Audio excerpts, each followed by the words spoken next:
Perkembangan Islam periode Mekah. Perkembangan Islam sebelum Nabi Muhammad menjadi nabi dan setelah Nabi Muhammad menjadi nabi. Kondisi bangsa Arab sebelum kedatangan Islam, terutama di kota Mekah, masih diwarnai dengan penyembahan berhala sebagai Tuhan, yang telah dikenal dengan istilah paganisme. Selain menyembah berhala, di kalangan bangsa Arab ada pula yang menyembah agama Masehi atau Nasrani. Agama ini dipeluk oleh penduduk Yaman, Najran, dan Syam.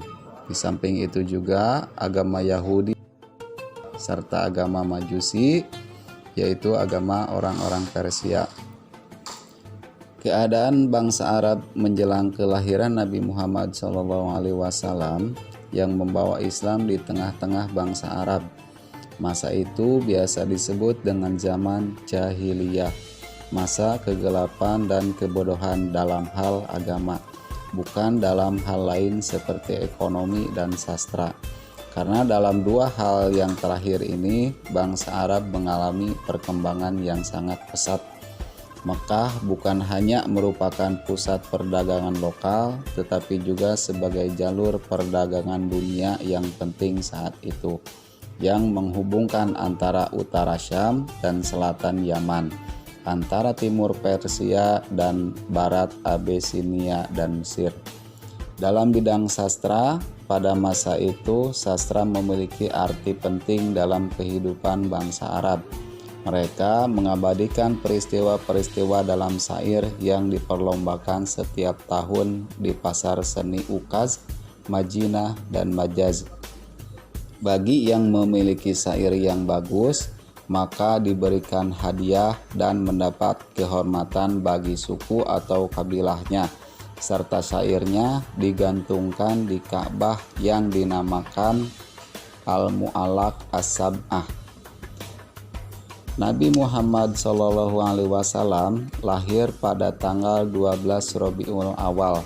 Ketika itu Raja Yaman Abraha dengan gajahnya menyerbu Mekah untuk menghancurkan Ka'bah, sehingga tahun itu dinamakan Tahun Gajah. Nabi Muhammad adalah anggota Bani Hashim, suatu kabilah yang kurang berkuasa dalam suku Quraisy. Kabilah ini memegang jabatan Sikoyah. Muhammad lahir dalam keadaan yatim. Ayahnya, yakni Abdullah, meninggal dunia 3 bulan ketika Muhammad dalam kandungan ibunya. Ketika lahir, Muhammad kemudian diserahkan kepada ibu pengasuh Halimah Sa'diyah. Dalam asuhannya, ia dibesarkan sampai umur 4 tahun. Setelah itu, kurang lebih 2 tahun dalam asuhan ibu kandungnya, beliau telah menjadi yatim piatu ketika umur 8 tahun. Dan beliau diasuh oleh kakek dan pamannya, Abdul Muthalib dan Abu Thalib.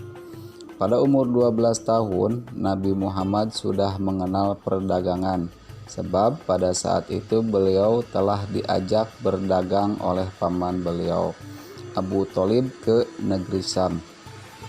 Pada usia 25 tahun, Nabi Muhammad berangkat ke Syria membawa dagangan saudagar wanita kaya raya yang telah lama menjanda bernama Khadijah. Dalam perdagangan ini, Muhammad memperoleh laba yang besar dan kemudian Khadijah melamarnya.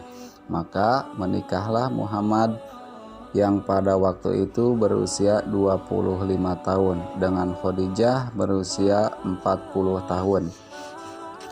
Peristiwa penting yang memperlihatkan kebijaksanaan Muhammad terjadi pada saat usianya 35 tahun.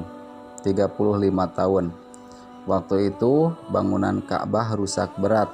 Perbaikan Ka'bah dilakukan bergotong royong. Para penduduk Mekah membantu dengan ikhlas, tetapi pada saat terakhir ketika pekerjaan tinggal mengangkat dan meletakkan Hajar Aswad di tempatnya, timbul perselisihan.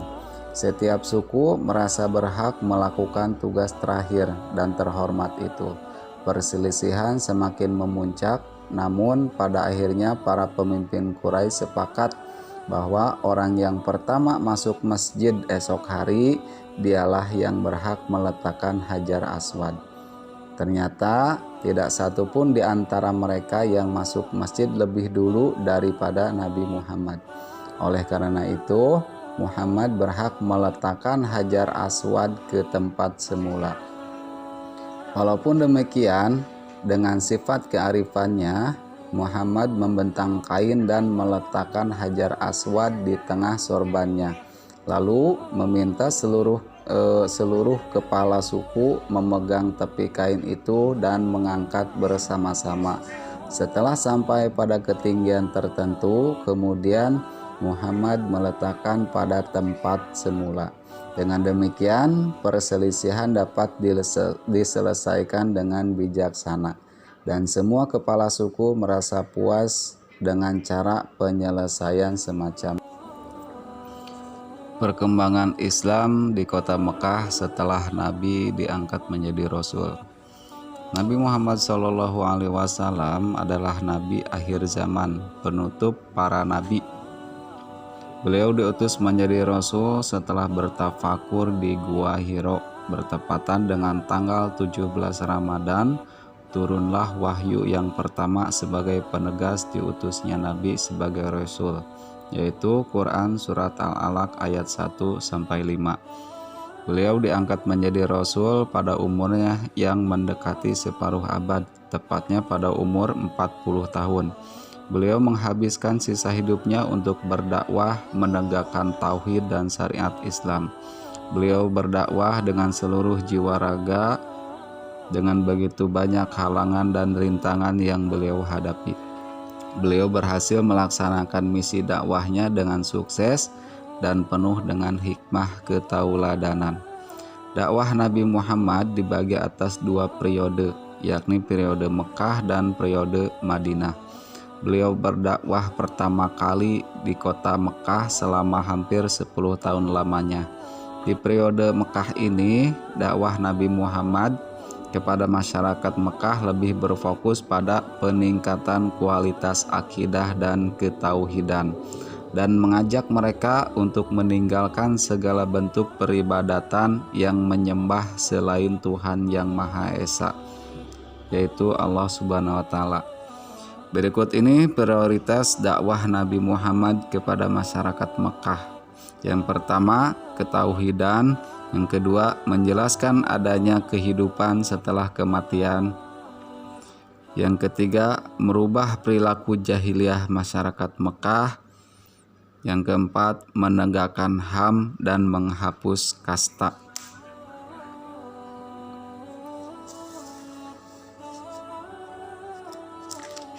Dalam periode dakwah di kota Mekah dibagi menjadi 2 tahapan. Yang pertama adalah tahapan dakwah sirriyah, yang kedua adalah jahriyah, di mana tahapan dakwah sirriyah dilakukan oleh Nabi secara sembunyi-sembunyi. Dakwah ini hanya dilakukan kepada sasaran yang mencakup keluarga terdekat, sahabat, dan orang-orang yang dianggap bisa dipercaya oleh beliau. Orang-orang yang pertama masuk Islam disebut juga as-sabiqunal awwalun. Dakwah sirriyah dilakukan Nabi dalam jangka waktu 3 tahun setelah turunnya surat Al-Mudassir ayat 1-7.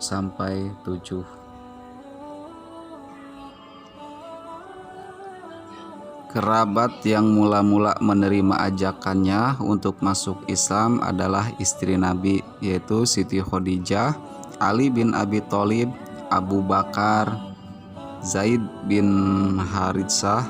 Setelah itu berikutnya Utsman bin Affan, Zubair bin Awam, Sa'ad bin Abi Waqqas, Abdurrahman bin Auf, Talhah bin Ubaidillah, Abu Ubaidah bin Jarrah, dan Al-Arkam bin Abil Arkam. Mereka yang dipersiapkan menjadi juru dakwah dalam menyampaikan ajaran Islam berikutnya. Rumah Al-Arkam bin Abil Arkam dijadikan sebagai markas dakwah Nabi Muhammad SAW yang dikenal dengan Baitul Arkam. Mereka dibawa Abu Bakar langsung kepada Nabi dan masuk Islam di hadapan Nabi sendiri. Dengan dakwah secara diam-diam ini, belasan orang telah masuk agama Islam.